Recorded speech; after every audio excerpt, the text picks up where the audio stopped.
Hey, everybody, welcome back to the Significant Coaching Podcast. I'm Matt Rogers, and I'm really excited for my guest today.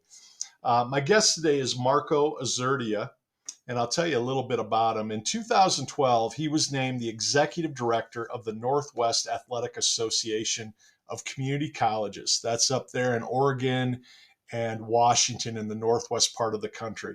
For short, it's the NWAC. And I came upon Marco. I have one of my clients received an offer from a school up in Washington. I'd heard of the school and I knew it was a good 2-year junior college program, and that's what my client was looking for. But I was trying to figure out what division were they: National Junior College Division One, Division Two, Division Three.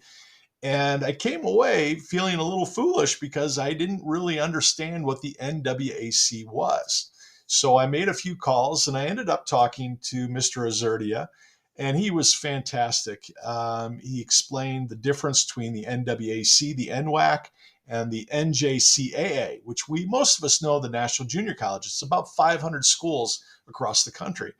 But then there's these pockets of conferences and associations like Marco leads. He's the executive director up there.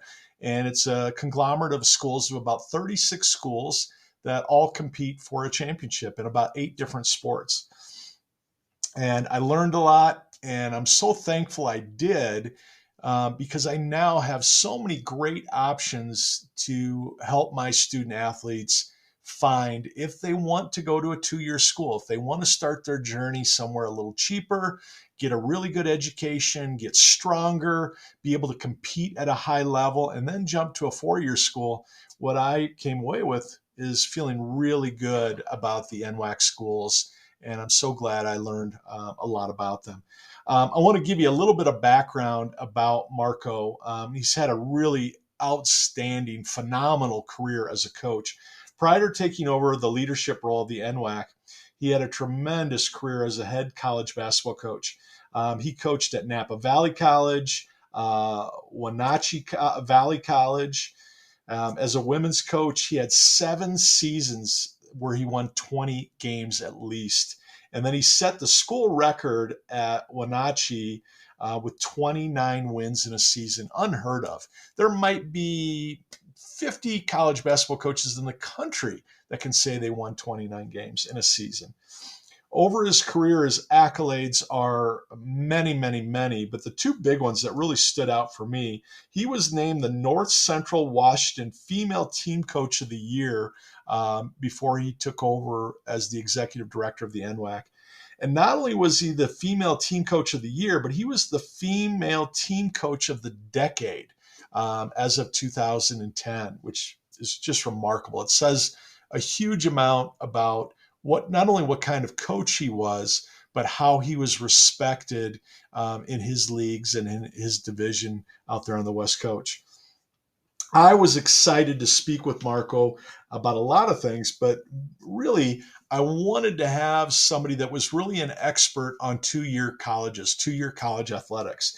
And we really talked about the great opportunities that are out there for that high school student who may not be ready to jump to a 4-year school, maybe because of financial aid, maybe because of money, maybe because of strength.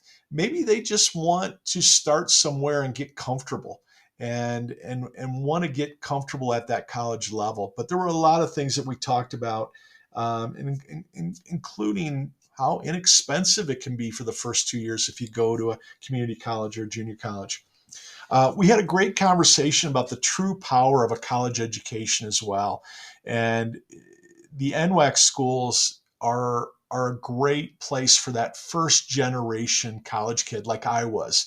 My brothers and sisters and I were the first kids in our family to go to college. And that really changed our family's dynamic. The type of jobs we were able to get and what kind of opportunities we were able to give our kids. So Marco really elaborated, and I thought in a highly intelligent way, about why those small community colleges can change a family's future. can generationally change it. So I hope you pay attention to that as we talked about that towards the middle and the end. We talked everything from athletic scholarships to the type of academic career and the associate degrees you can get at the 2-year level. My big concern sending any kid to the community colleges is housing. Will they be taken care of? Is there a place where they can live as an 18-year-old and be able to grow? And Marco did a great job of explaining how that works and how that can be really a profound opportunity for kids coming out of high school.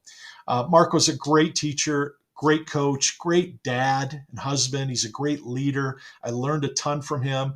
I'm so excited to have just a new friend in Marco. He and I didn't even barely talk basketball at all. And, I'd love to have him on again and just talk hoops. But I'm really glad to have him in my life. And I'm excited to share Marco Azurdia with you. Enjoy.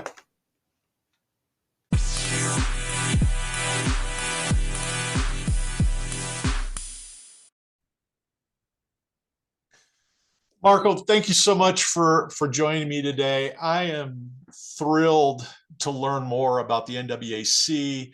As I told you a couple weeks ago, I'm embarrassed. I've been recruiting for 25 years and I've placed kids at your schools, and I really didn't understand the difference between the National Junior College Athletic Association and the NWAC and some of the community college, junior colleges conferences across the country.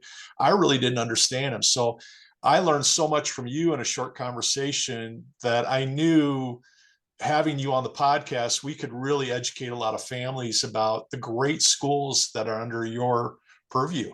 And I wanted to give you that venue to teach others like you taught me. So again, welcome. And I'd love to hear your take on the NWAC as it relates to the comparison of the junior colleges. Sure. Well, first of all, thanks, Matt, for the opportunity.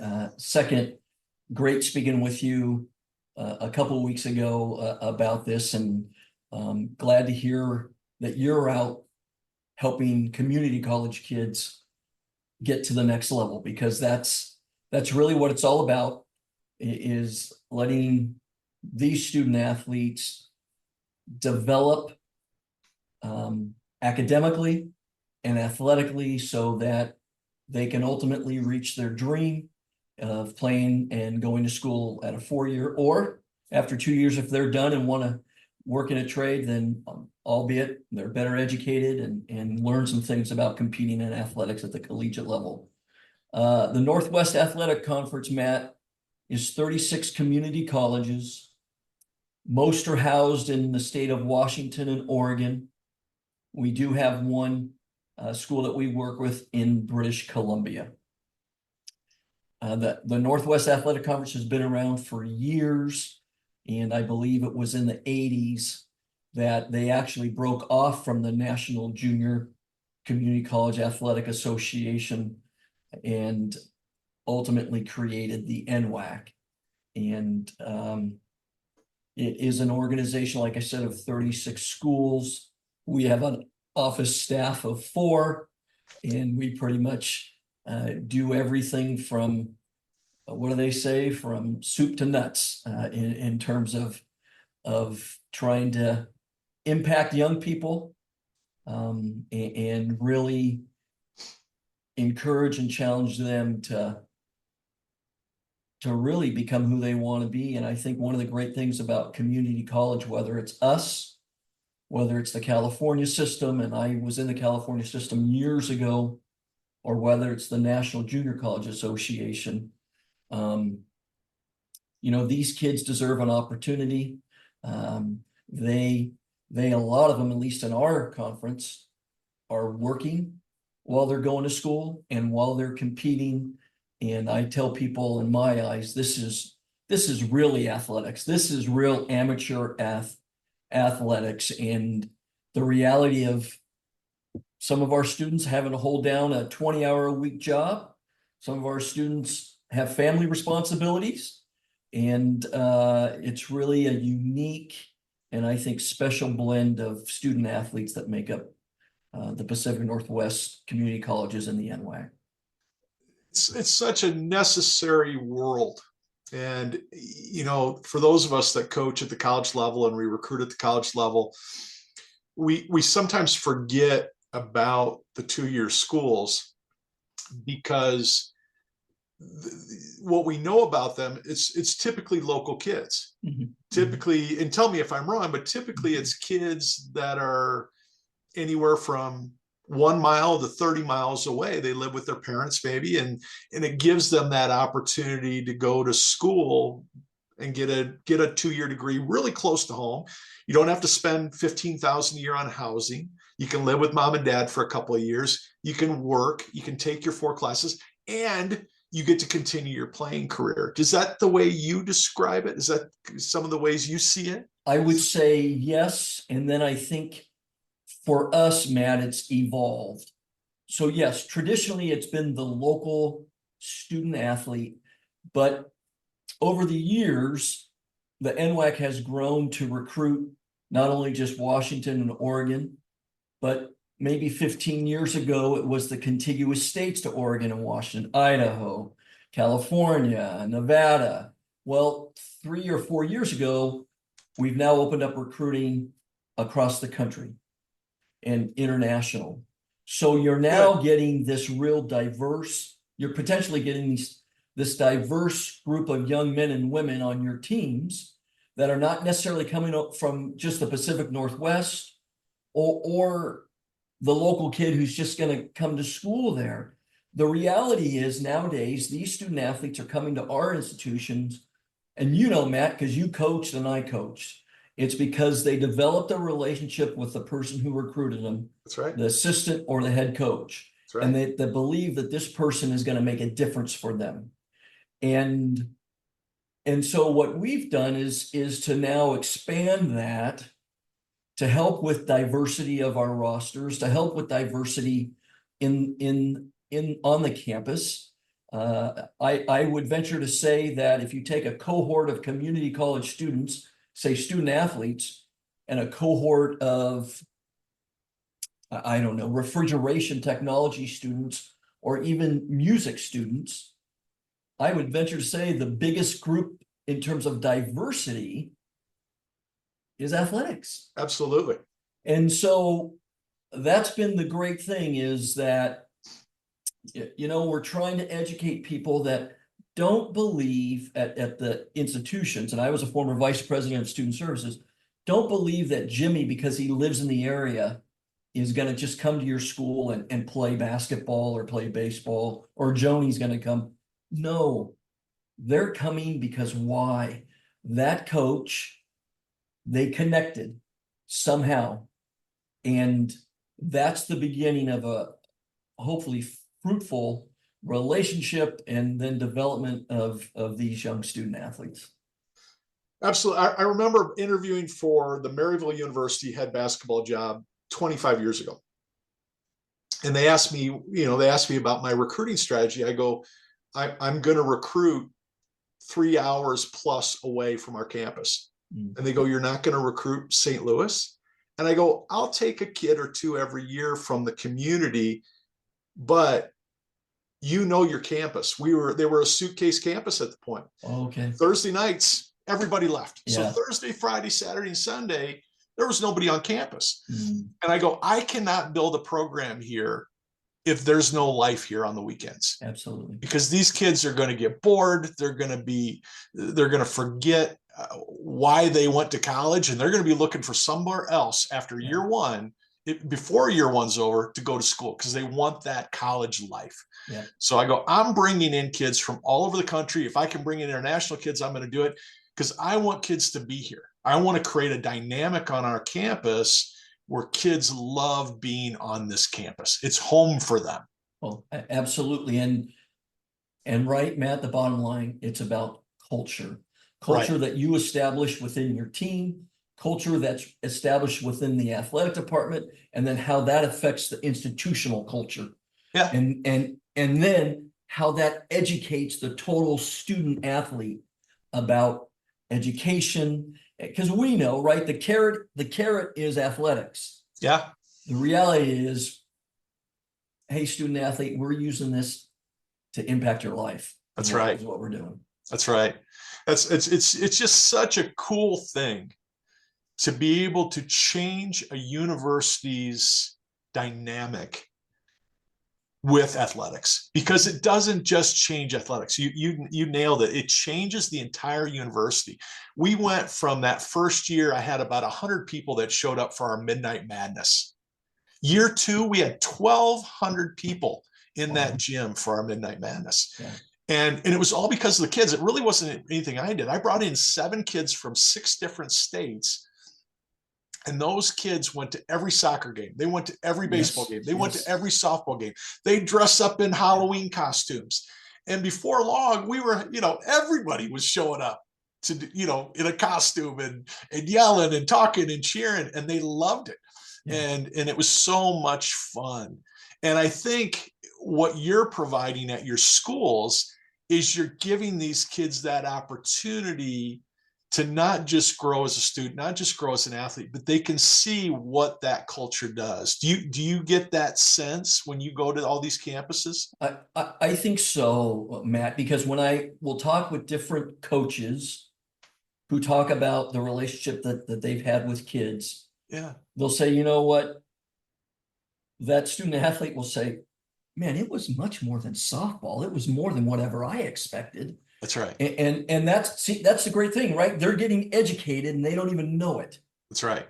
And so, yeah, I remember, Matt, when I coached at community college, and a good friend of mine coached at a 4-year, recruited one of my players, and a couple years later, he came back and said, Marco, I'm not going to recruit your players anymore. And I was like, whoa, what are you talking about? He goes, because they say they're never, ever going to experience what they experienced there at that community college and with our team. And that's the thing I think, Matt, you will find is there's something really, I don't know, organic, maybe even naivete, and maybe some sense of innocence, because, right, these kids aren't the ones that everybody's been knocking on their door because they want them to come play for them. No, they're with us for a reason. And Matt, I share this in all due respect, but it was shared with me when I first got into the business of community college. Marco, your student athletes are there for one of 3 reasons. Athletically, they might not be ready for the 4-year level. Academically, they might not be ready for the 4-year level. And maybe even emotionally, they're not ready for the 4-year level. And he said, and there's nothing wrong with that. And Matt, that stuck with me since I got into this business at community college 30-something years later. That's it. That's it. So we know who our student athletes are. So now we know how to work with them. And man, and I didn't even talk about the socioeconomic background that a lot of these student athletes come from. It's huge. Let's dive into that. Yeah. So I found out at the community college I was at in Washington that in the area we lived, about 71% of the families of the students who are at our institution did not have one person in the family, immediate family, who had a degree of higher education. Yep. And you know what? That's okay.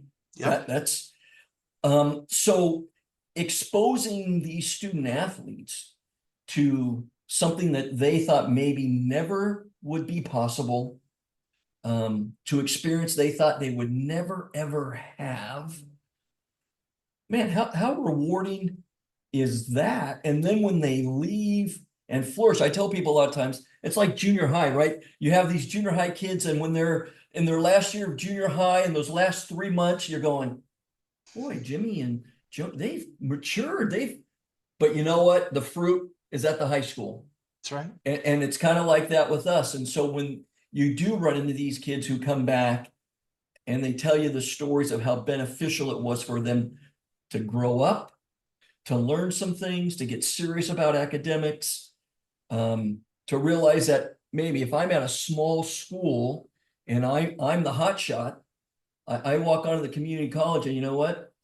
There are 5 or 6 other hot shots there. And oh, this is a little different now. That's right. Right. So it's, to me, it's just this constant natural learning progression for our student athletes. Well, I'm a first generation student athlete. You know, my parents didn't go to college. My grandparents didn't go to college. My brothers and sisters were the first ones in our family to go to school. And I see my nieces and nephews now.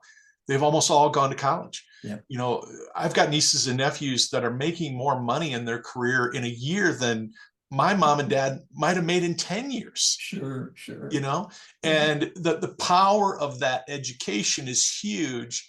But what these kids are getting with learning about who they are and their capabilities, and understanding how to deal with conflict, how to build relationships, how to come into a program, and all of a sudden you were maybe the all conference starter in high school, and now you're fighting just for that bench role, just to get on the field, just to get on the court, and how to deal with that. I think there's so much value there. So I'm going to turn the corner here with that. I want to dive back into NWAC, the NWAC, compared to the junior colleges. What is the biggest difference you see from the NJCAAs to the NWACs? Why is there that separation, and what makes your 36 schools special? Yeah, I think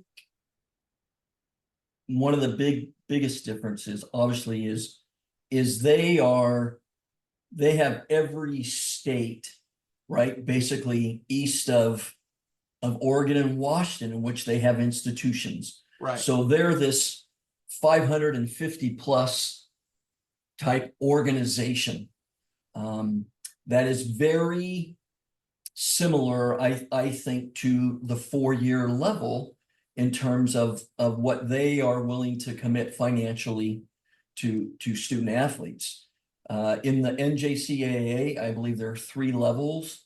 One is full ride, full scholarship. Division 2 in the NJCAA is not necessarily the whole boat, but a good portion of it, and that's very similar to us. Right. And then there's Division 3, which is very similar to Division 3 at the 4-year level, where there's not money necessarily given for athletics. Right. And so, you know, they're able to do a lot of things and have a lot of opportunities at their exposure, because they are so great and they can generate obviously much more income and sponsorships than we can. Right. I think the thing that makes us unique, and in talking with our commissioners and ADs, is the attitude is to strive to be like that, knowing that fiscally we can't, but that doesn't mean we can't create a great experience for our student athletes. That's right. And what we hear from people all the time is they like the fact that, and I don't know if I like it all the time, but Marco, we can get on the phone and get in touch with you right away. Right. And when other organizations are big, that's probably not as simple. That's right. And that's not good or bad. That's just the reality. Yeah. And so I think that's what makes us unique is that we really self-police. We are really in it together. Yes, does each school want to beat the other school and are hyper competitive? But I would say they're that, but they all know we need each other to survive, and we all need, if we're all getting better, we're all going to benefit. And our kids are getting exposure just as much as any other conference in the country. Right. And the reality is, Matt, the big time's where you make it. So if one of our kids gets a 4-year Division I ride after 2 years, great. If one of our kids gets a small private school, great. How can you not feel good about that? So, right. You know, all those things happen for us. Um, we're just on a smaller scale, and I think a much more personal Yep. scale. And I think it's easier to be accountable because we're smaller. And I think that's crucial. Let's talk about the value of that, because I one of my clients right now is a pretty good Division I prospect. This is a young man that's going to play college football, and we've got about probably a half a dozen D1s talking to him right now, a bunch of D2s. Dad played football at Iowa, Okay. big time, Yeah. And when we started the conversation, Dad was really focused on, those big D1 schools for his son, because that was the experience that he knew. And I always ask this question to families, that think D1, the big schools are better schools. You're going to get a better education for some reason at a big school. And I go, tell me who your references were when you were 22 years old. Okay. And the dad goes, well, I think I had one of my professors was a reference, and I was a student worker in athletics. So I think one of the associate athletic directors was a reference. And I go, do you want to know who mine were? I go, the college president was my reference. The vice president for admission was my reference. The dean of students was my reference. The chair of my department was my reference. Those are the people that were making phone calls for me. Absolutely. So it goes back to your point. Your coaches and athletic directors know they can call you because there's 36 schools that you're responsible for. And it's a small number, but they've got somebody like you in a 4-person office, which is really small, but you're available to them. No, absolutely. And I said, that was the difference for me, is my professors would take me to dinner. My professors would have me over to meet their families. I got to eat lunch with my professors because there was only 15 people in the classroom. So I'm not ever going to say Division I is bad. I'm never going to say small schools are bad, but I think as a person, if you're 17, 18 years old, you have to think about what makes you happy. And that's why I'm so excited about really learning about the NWAC schools, because that's really the heart of who you are, right? Yeah. It's really trying to find a fit for each individual student athlete. And like you said, those aren't bad. It's just, I had a player when I was coaching in California who signed right away out of a really, really small town in Oregon to go to Oregon State, was there a week and was panicking. It was too big, right. Boom, boom, boom. She comes back. She plays for me in California. She ends up being the player of the year in California, then goes on to a Division II school that had won multiple national championships. Wow, right? That's what it's about. And there is no right way to get there. That's right.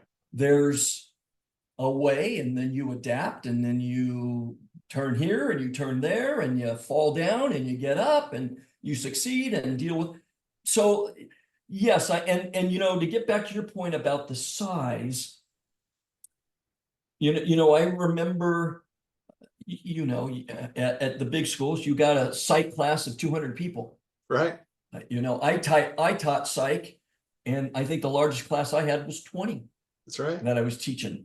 So there's benefit to that. And I think as somebody who is in community college, is trying to figure out who they are, what to think. Oh, wow, that's the first time I heard somebody say something like that.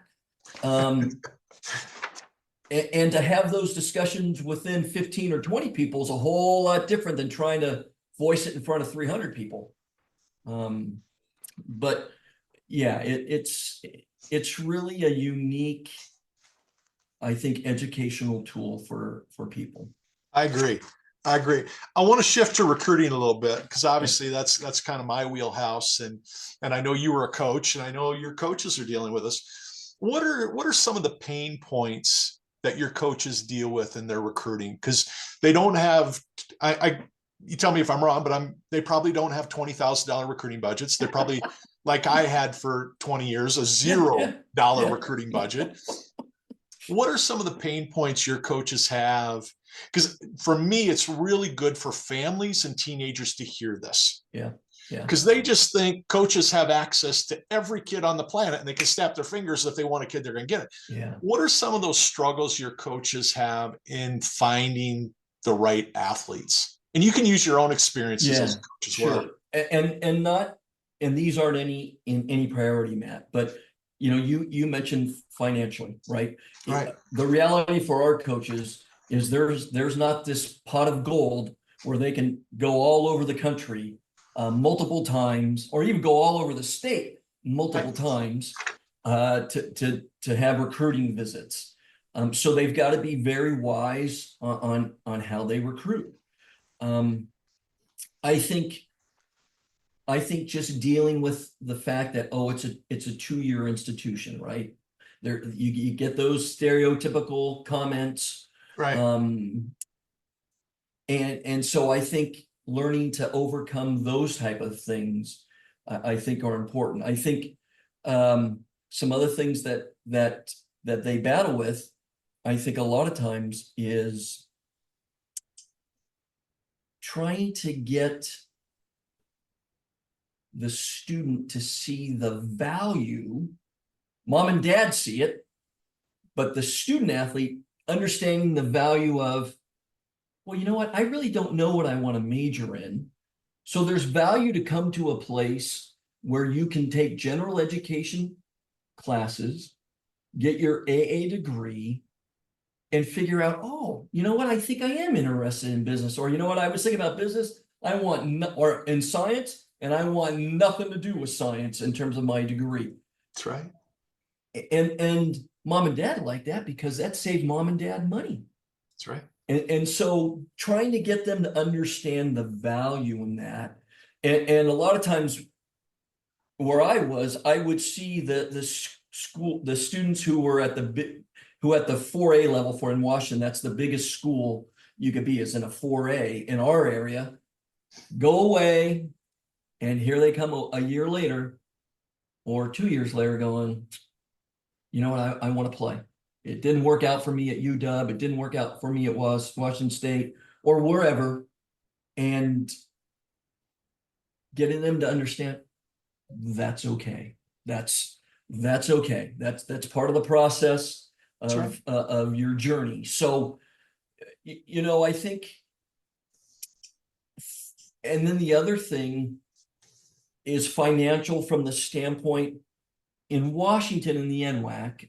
Currently, we can offer a 40% scholarship, waive 25% of tuition, and then give them a $3,000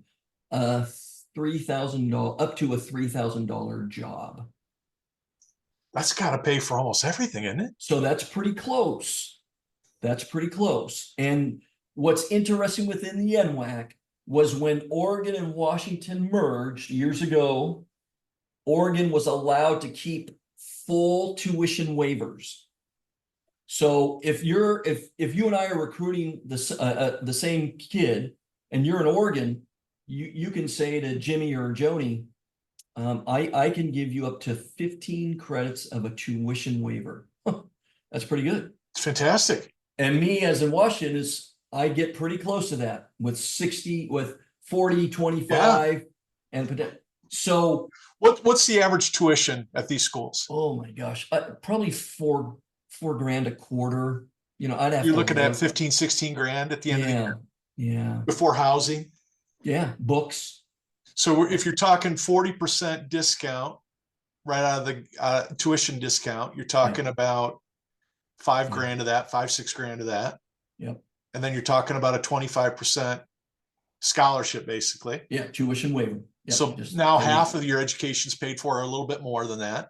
Yep. Right. And then a $3,000 work study job where you're working at admissions, working in the gym, probably 90% of that sitting at a desk doing homework. Well, and one of the things that we did when I was coaching is I didn't want my team in the fitness center and I didn't want them in the gym. I wanted them in the president's office, in the PIO's office, working in the student center. Yep. right? Because now they're your best recruiters. And you talked about how you went from 100 people to your Midnight Madness to 1,200 or whatever it Yep. was. Well, if you have your kids, your athletes dispersed throughout the college campus, Yep. and you know what? They realize that, hey, Joni, she's a basketball player, but you know what? She shows up every day on time for work. She's reliable. And then the next thing you know, this person is coming to those games. In fact, I'll never forget my last year, the board of trustees, we did our report, and the president said, I just want to thank the women's basketball team because you got my wife interested in basketball. She, That's she, great. yeah. And what happened was I had a player in the president's office. So she struck up a relationship with Janet, the Huh? administrative assistant, the president, the wife. And next thing you know, they're coming to our games because they were interested because the student athlete made a difference or impacted them somehow. Absolutely. And for me, I worked in admissions for 4 years. Yeah. So, I mean, Yes. 25% of the kids that came onto that campus, they knew Yep. me when they walked on. I was the guy that gave them the tour. I'm the one that got them excited about coming to that school. So, I made friends. But what was Yes. great for me is if I have any skill as a scout or recruiter or an evaluator or as a coach, it really started there.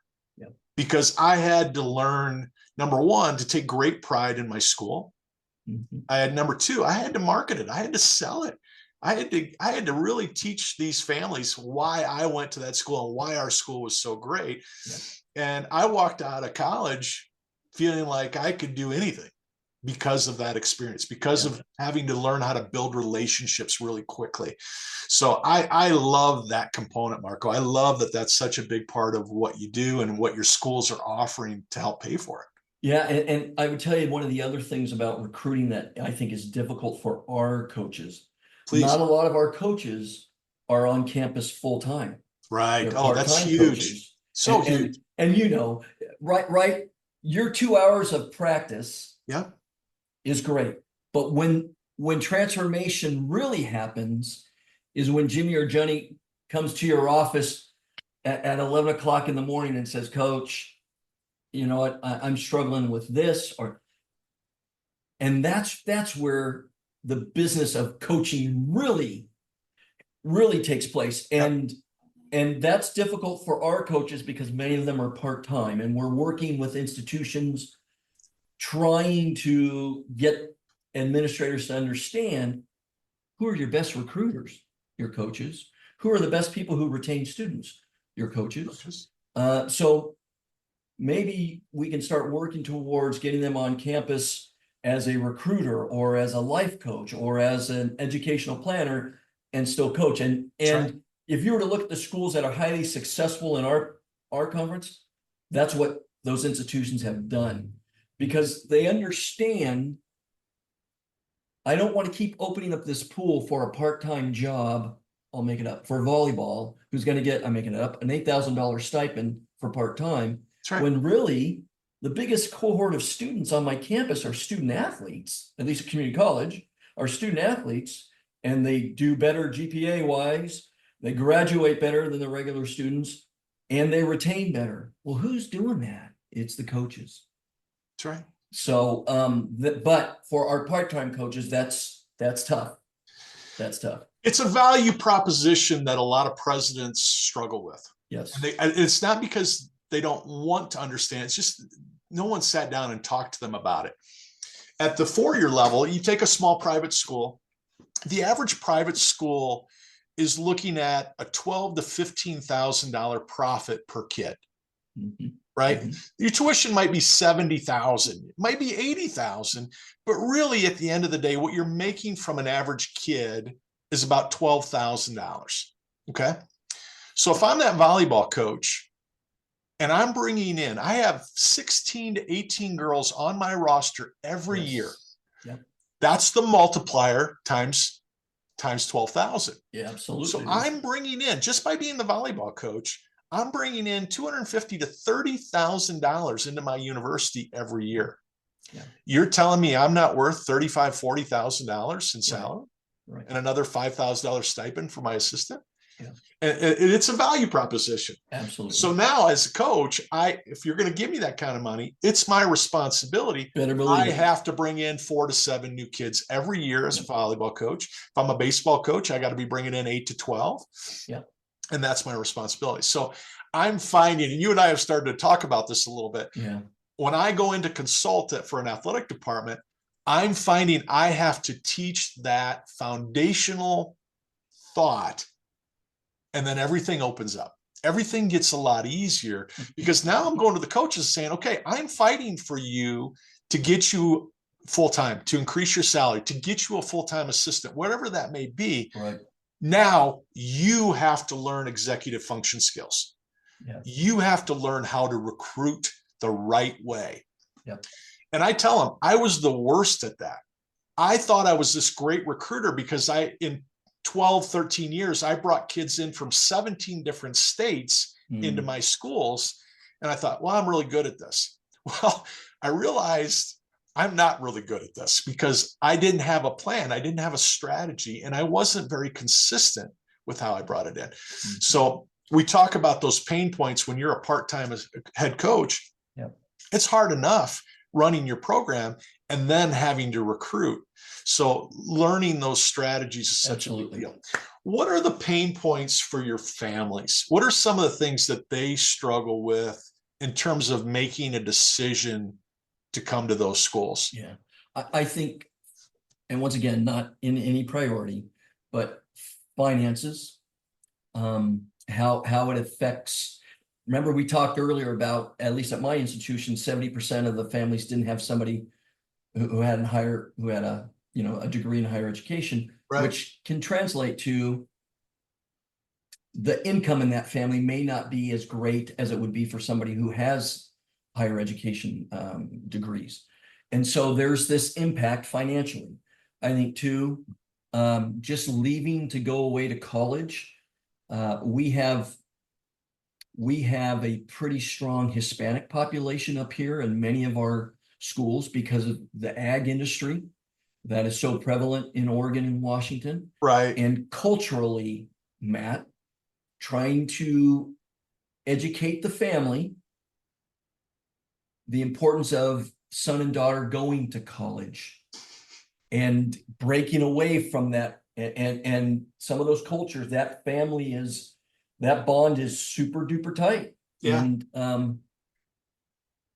And so I think that is huge, educating them that it's safe to go to college. It's safe, especially for their female student athletes, from certain cultures, right? To leave and go away from home, or for the male to go 2.5 hours to practice, or 2 hours for practice every day when, maybe we really need him to help us in the fields, or we need him to help with income.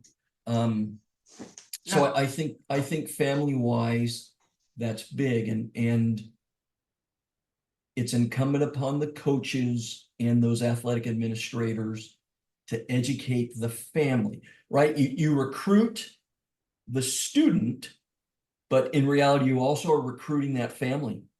And it is extremely important that coaches understand, if you want things to be a little simpler, you're recruiting the family, and it's important that the family trusts and knows that Jimmy or Johnny is going to be taken care of, and all of that. So I think those are two big areas that the families maybe struggle with when it's time for kids in our area to go to college. And I work with a lot of those families. And I think for me, it's teaching them the philosophy that you have to spend money to make money. Absolutely. Because their whole life, their whole history, their whole generational history is about survival. Yes. How do I get to tomorrow? Yes. And my parents were like that for a long time. Yeah. It probably took them 20 years to realize we got to start thinking about 10 years from now, 20 years from now, and getting a family to understand that education, okay, let's say I get an associate's degree in nursing, I can go get a job at 20 probably making 45,000 a year with Yeah. my associate's degree. Yeah. And a family that's in agriculture, if they're making 25, 30,000, dad's making that much money a year, it's a lot. Yeah. So the fact that 2 years of spending $5,000 or $6,000 out of pocket can lead to my daughter or my son getting a job that makes 45,000 a year, and that's just the beginning of their future. Absolutely. That is, Yes. to me, that is a huge part of that conversation. Well, and two things that came to mind, Matt. One is when you're talking about getting the parents to understand that you have to spend money to make money is the same thing that we try to do with our administration, right? About Yeah, athletics, exactly. right? Because we know for every student we bring in, they potentially bring in a half of a student, and those FTE start to add up. That's right. And that half student, he wasn't coming to this college, but you know what? Matt, his friend, is going to play on the basketball team. I'm good friends with Matt. I'm going to go hang out with Matt at this college, and guess what? I'm paying tuition. That's And right. and then and it's the same thing with the parents. That yes, it's gonna. I try to tell people it's that old commercial. You can pay me now, or you can pay me later. That's right. And a little bit of pain is going to be worth a greater benefit and reward down the line. Well, and a lot of it comes down to quality leads to more quality. Yeah. If you're paying a coach 40,000 a year and all the competitors are paying 8 or 9 or 10, Yeah. what does your pool of applicants look like Absolutely. for that job? Absolutely. All of a sudden, you're getting more people to apply. You're getting better candidates to apply. You can expect more from those candidates. And by expecting more, you're going to get more in return. Absolutely. And they've got time to go get better kids and better quality kids and build better programs. So it's such a domino effect. Yeah. And it really is a win-win, right? If And that's, I think, trying to get educated people outside of their comfort zone educationally, who don't necessarily understand athletics, maybe don't like athletics, maybe had a bad experience as a kid in athletics, but it makes financial sense. It does. It makes sound fiscal sense. And again, it's just trying to educate. And I love the word accountability, right? You talked about quality begets quality, and now you can hold. It's much easier to hold somebody accountable when you're paying them a full-time salary than when you're paying them $8,000 part-time stipend, right? Yep, exactly. And it's why the first question I ever ask a president when I sit down with a college president, I go, tell me your birth to death model. And 90% of them will look at me like I'm crazy. And they'll go, man, I don't know what that is, right? I don't know if we have one. And I go, you have to have a plan from day one. How are you going to bring kids in? And what do you want those kids to look like? What happens to those kids when they get here? What are you doing to develop them? Not just the classroom education. Are you teaching them to be an adult? Yep. Are you teaching them how to be a learner? Yeah. And then once they've graduated, what are you doing to help them get jobs? And then once you help them get a job, what are you doing to help them become an alumnus? Because where does most of your fundraising come from? It's your alums. Yeah. And if they're doing well because of you, guess what they want to do when they're 40 or 50 and they're making 100,000 a year? They want to write a check back to you. Yes. And they want to send their children to you. Yes. So that's always my first question. And it's always shocking to me how many universities don't have a birth to death model. You know, they don't have that linear track of what they want to do with kids all the way through. And I love talking to coaches about this because I want them to think the same way. Well, and really, Matt, isn't that just being a good coach? It is. You have a plan, you have a structure. This is what we're going to do the first quarter of the season. This is where we want to be midway, and this is where we want to be at the end. And here's the progression. And yes, things get altered, injuries, whatever those things are. But it's a game plan. I It mean, is. it's just a game plan. It is. And you feel so good when you have it. Yes. It's like, okay, I finally have a house to live in. And I know I'm how to pay for it. I have that foundation of my life. So many more things can happen in my life. Yes. So building that foundation is huge. So I love that you're teaching it. I love that you're talking about it. I love that you're having those conversations, and I hope what you're pushing, the presidents start to realize what good can come from it. Well, we Uh, hope so. yeah, I do. One of my big concerns that I always talk to families about, I want you to be able to address this and kind of educate me, because one of my big concerns, and you've talked about this a little bit about, if I've got a daughter and I'm sending her to this college, safety, housing, residence life. If I've got a son and I'm worried about them learning to be an adult, being accountable, being safe, tell me about the NWAC schools housing. How does it work? You talked about your international population. If my daughter's in Denver or in San Diego or Houston or Belize or Sun, and I'm sending them to play for this coach, where do they live? Yeah. Who's watching over their growth Yeah. as an 18-year-old? There's a variety. And that's the one thing about community college, right? In its mission, basically, community college is to be all things to all people. Right. And so I would say we probably have 10, 11 schools that have student housing. We have other schools that don't have student housing, but we have people who are working with people in the communities to try to find housing for these student athletes. That would be another one of those recruiting issues that our people have to deal with.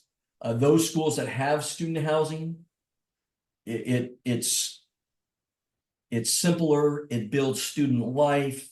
It just is so much. It's got to be a huge benefit. advantage. Absolutely. And what we have found with those schools, Matt, is okay, the first year student comes in, the first year athlete comes in, they're in the dorms. They meet friends, they have people on the team, and then you know what? The next year, okay, now they want to move into their own. Okay, great. Great. And that's what, when you talk about the schools that get the advantage, once again, here's kids getting educated and they don't even know they're getting educated about things. And so the schools that struggle are the schools that don't have the student housing. And I shouldn't say it's just exclusive. That's why they struggle, but that's a big part, right? Right.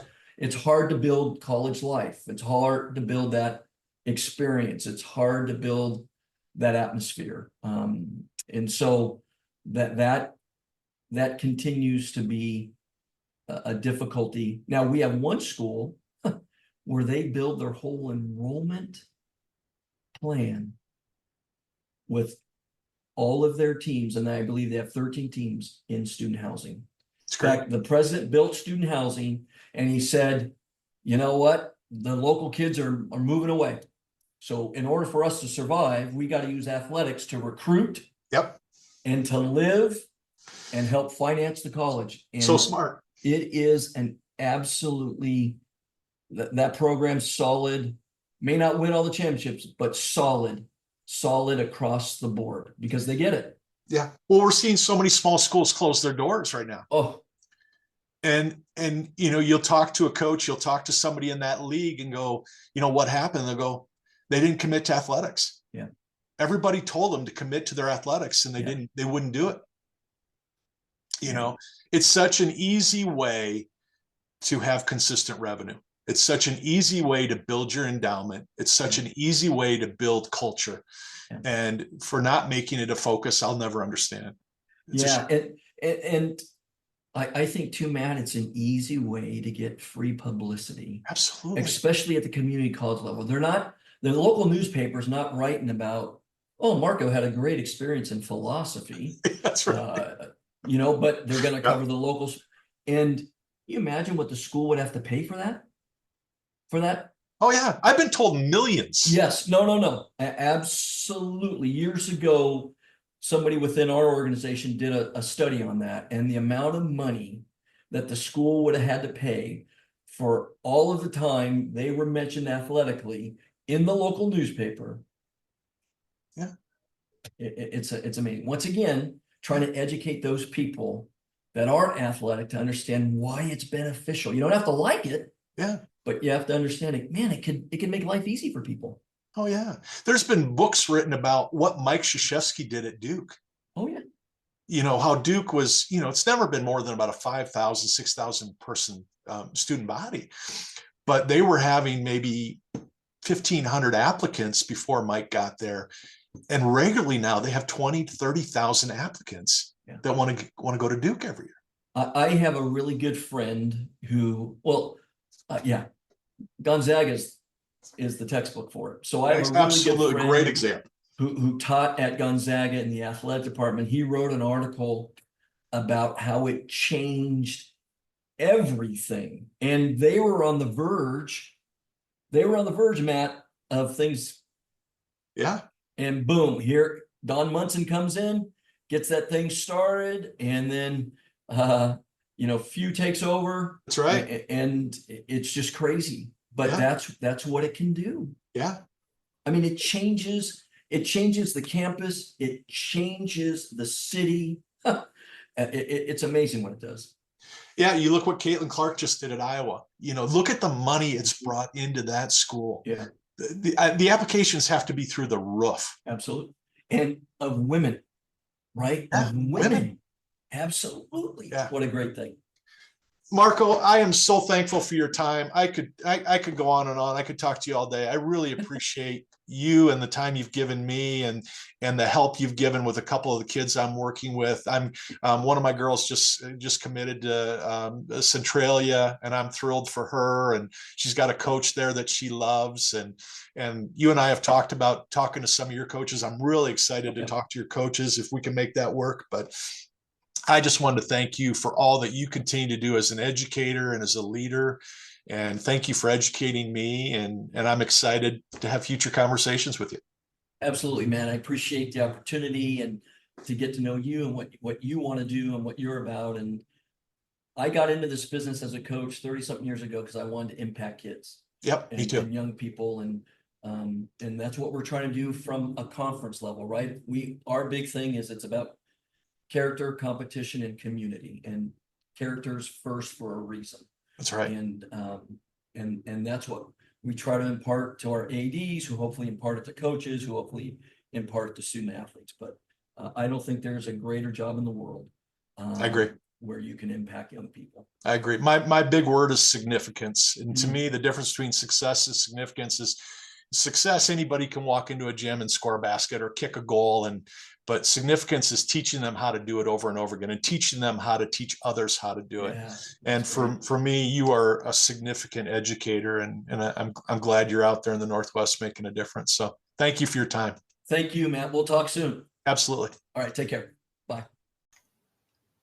Well, there you have it. What a great conversation with Marco Azurdia. Um, so thankful that I got to meet Marco. So happy that I got to share his wisdom and years of experience with all of you. If you're a parent out there or a student athlete listening to this, I hope you walked away the same way I did, just feeling better about sending kids to the junior college level, to the community college level.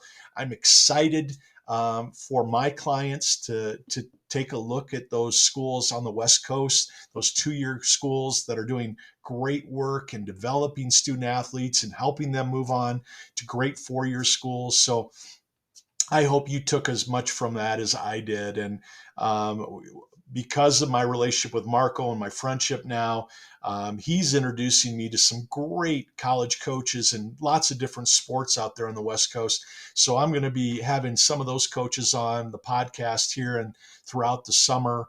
And a lot of them are going to be from the NWAC, the NWAC, and I'm excited to share all those with you.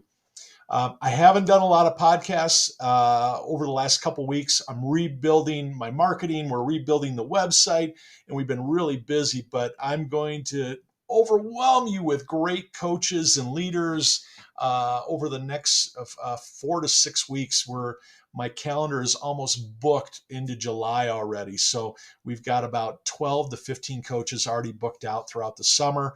And we've got some unbelievably good Division I coaches. We've got some cool Division II coaches, junior college coaches. I'm trying to get a couple of my old coaches on that really changed my life for the better and helped me become the coach that I am. So I'm really excited about what we're going to be doing, who we're going to be having on, and I know we're going to have great conversations. So um, please, whatever you're listening to, whether it's on Amazon, whether you're on Apple, Spotify, wherever you're listening to this, I appreciate your comments. Don't be afraid to send me emails at coachsignificance@gmail.com. I'd love to hear your feedback. If you have questions that you want me to answer on the podcast, please send them my way. You can follow me through YouTube. And my team is posting some great video clips. So over the last 3-4 months, all you've gotten is the audio. We're going to start putting out some great video clips of these podcasts with all the coaches we've had up to this point. If you follow me at Significant Coaching on YouTube or at Coach Matt Rogers on YouTube, you're going to start seeing those clips.